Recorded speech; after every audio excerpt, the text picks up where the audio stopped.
할렐루야. 오늘 이 아침 하나님 앞에 예배로 시작하는 여러분들을 축복합니다.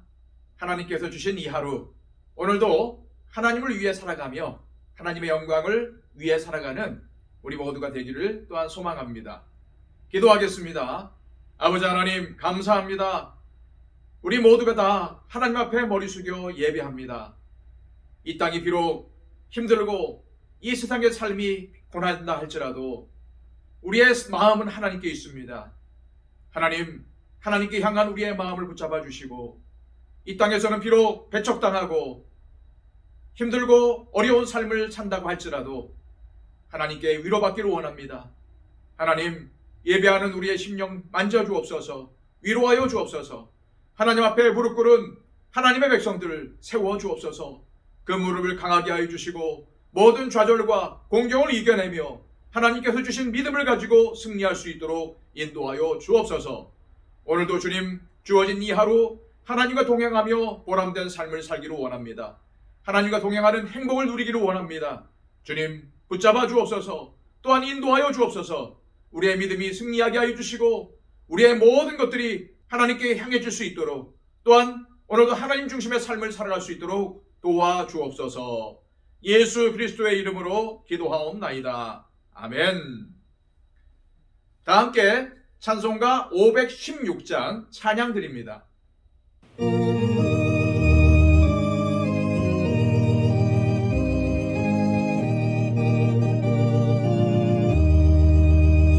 옳은 길 따르라 의의 길, 세계 만민의 참된 길, 이 길 따라서 살기를 온 세계에 전하세.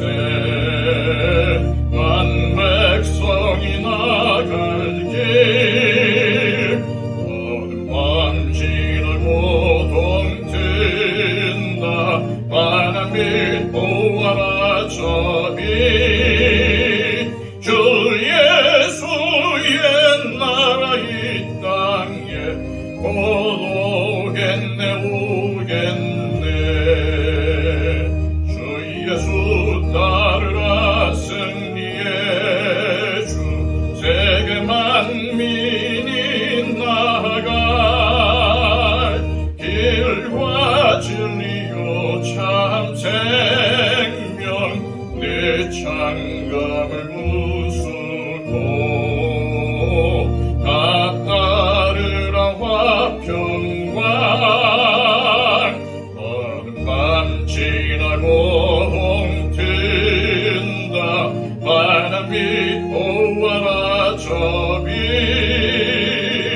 주 예수의 나라 이 땅에 오겠네 오겠네. 놀라운 이 소식 알리어라. 세계 만민을 구하려 내 주 예수를 보내신 참 사랑의 하나님.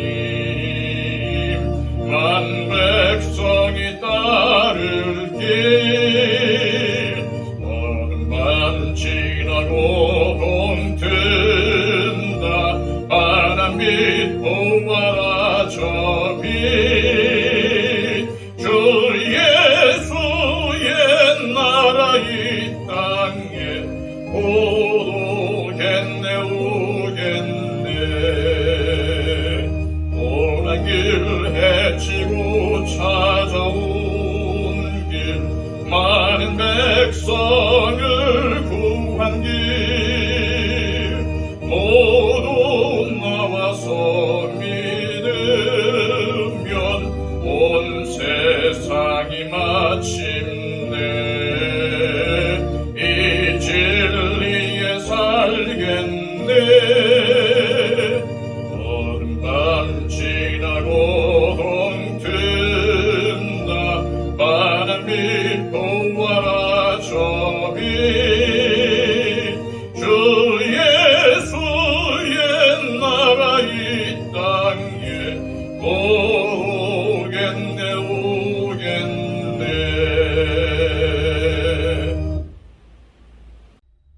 우리에게 주시는 하나님의 말씀은 신약성경 고린도전서 16장 1절로 9절까지의 말씀입니다. 신약성경 284쪽입니다. 성도들을 위하는 연보에 관하여는 내가 갈라디아 교회들에게 명한 것 같이 너희도 그렇게 하라. 매주 첫날에 너희 각 사람이 수입에 따라 모아두어서 내가 갈 때에 연보를 하지 않게 하라. 내가 이를 때에 너희가 인정한 사람에게 편지를 주어 너희의 은혜를 예루살렘으로 가지고 가게 하리니 만일 나도 가는 것이 합당하면 그들이 나와 함께 가리라. 내가 마게도냐를 지날 터이니 마게도냐를 지난 후에 너희에게 가서 혹 너희와 함께 머물며 겨울을 지낼 듯도 하니 이는 너희가 나를 내가 갈 곳으로 보내어 주게 하려 함이라. 이제는 지나는 길에 너희 보기를 원하지 아니하노니 이는 만일 주께서 허락하시면 얼마 동안 너희와 함께 머물기를 바람이라. 내가 오순절까지 에베소에 머물려 함은 내게 광대하고 유효한 문이 열렸으나 대적하는 자가 많음이라. 아멘. 지금 우리가 살펴보고 있는 고린도 전서는 바울이 고린도 교인들에게 보낸 첫 번째 편지입니다.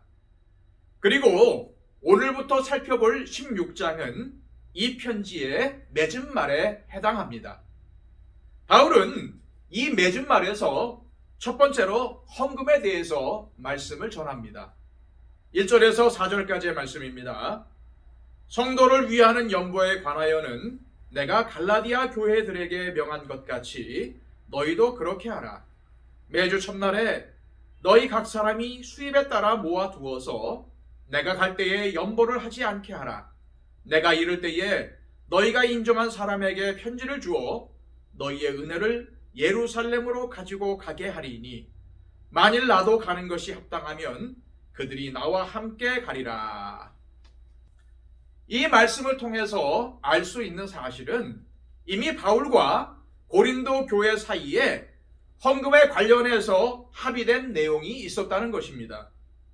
이 헌금은 어려움 가운데 있는 예루살렘의 교회를 돕기 위한 구제 헌금이었던 것으로 보입니다.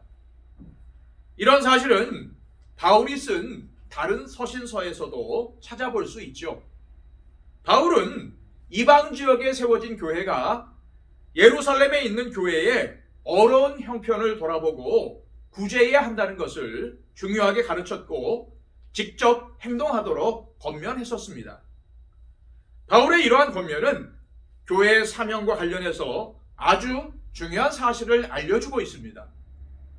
즉 교회는 어려운 교회를 돌아보고 도와줄 책임이 있다는 것입니다. 우리 교회의 유익만 생각하면 안 되고 함께 믿음의 길을 가고 있는 어려운 교회의 형편을 돌아보고 섬겨야 한다는 말입니다. 이러한 이유로 바울은 고린도 교회뿐만 아니라 다른 교회도 이 귀한 사역에 동참하도록 가르치며 권면했던 것이죠. 바울이 이러한 생각을 하게 된 것은 사실 유대인 출신 기독교인들과 이방인 출신 기독교인들 사이의 갈등 때문이었습니다. 이 둘은 서로 신앙 색깔도 다르고 관습도 맞지 않아서 오해를 하거나 갈등이 심했습니다. 물론 대화를 하다 보면은 오해가 풀릴 수도 있습니다. 신학 논쟁을 통해서 바른 신학을 정립하면은 큰 도움이 될 것입니다.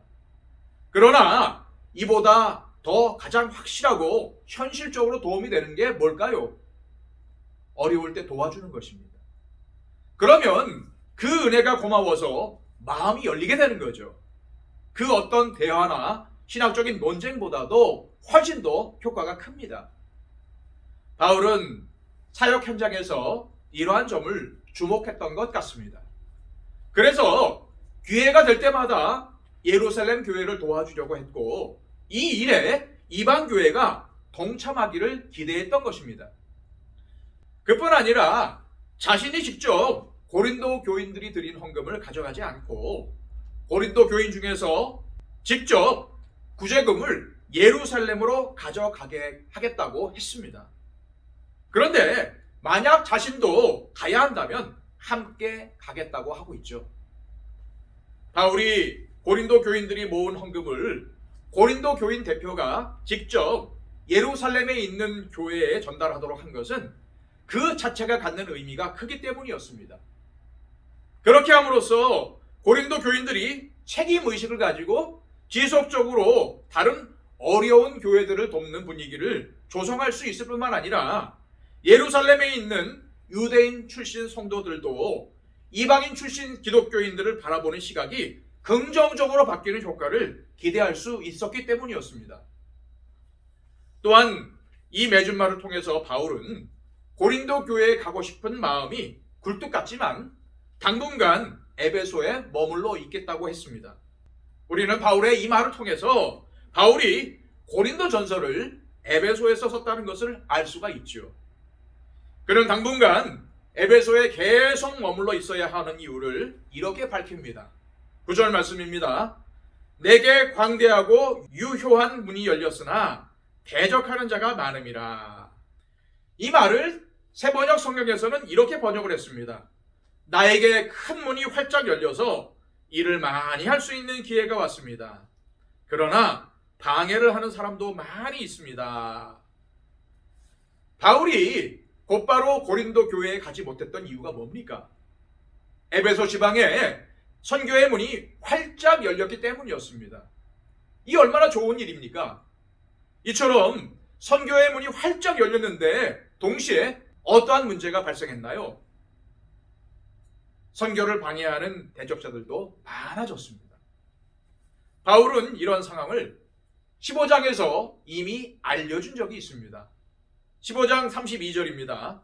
내가 사람의 방법으로 에베소에서 맹수와 더불어 싸웠다면 내게 무슨 유익이 있으리요?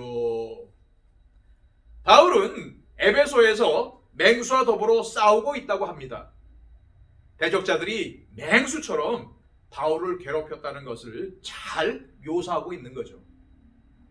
바울은 고린도전서를 쓸 당시 에베소에서 한참 선교에 열정을 쏟고 있었습니다. 그러나 맹수처럼 달려드는 대적자들과도 맞서야 했죠. 그런 상황에서도 그는 고린도 교인들을 향한 애정과 고린도 교회의 회복을 기대하며 펜을 들었던 것입니다.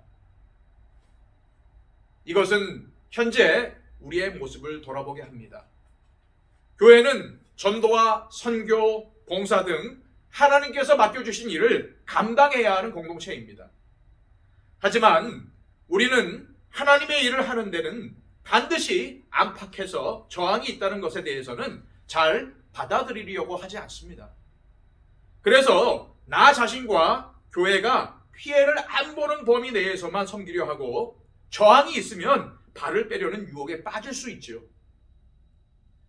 바울은 대적자들의 위협을 직접 겪고 있습니다.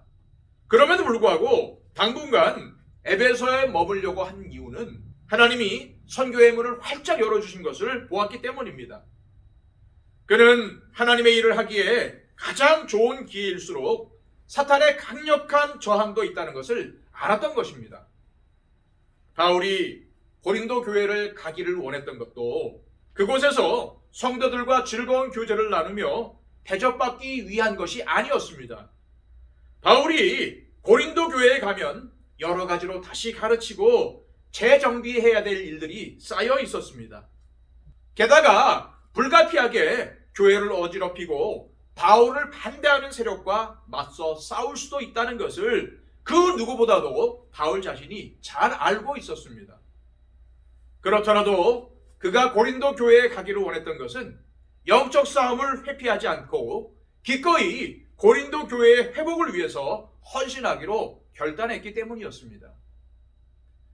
이 시간 기도하실 때 바울처럼 우리보다 어려운 교회나 지체를 돌아보고 섬기려는 아가페 사랑의 마음을 갖게 해달라고 기도하시기를 바랍니다. 아울러 하나님의 일이나 믿음 생활을 할 때에 마귀의 시험과 대적자들의 저항을 두려워하지 말고 영적 싸움을 담대하게 감당하면서 오직 하나님의 영광을 위해 살게 해달라고 기도하시기를 바랍니다. 박영채 집사님, 이복진 권사님 등 우리의 지체들을 위해서 중보해 주시기를 바랍니다. 여러 가지 어려운 가운데 있는 분들, 육신의 약함을 갖고 있는 분들, 눈물로 기도하는 분들 기억하시면서 기도해 주시기를 바랍니다. 그리고 우리 교회가 하나님께서 원하시는 교회의 사명을 잘 감당하게 해주시고 이 지역사회를 도우며 섬길 수 있는 길을 열어달라고 기도해 주시기를 바랍니다. 또한 온 세계를 다니면서 복음을 전파하는 우리 선교사님들을 위해서 기도해 주시기를 바랍니다. 기도하겠습니다.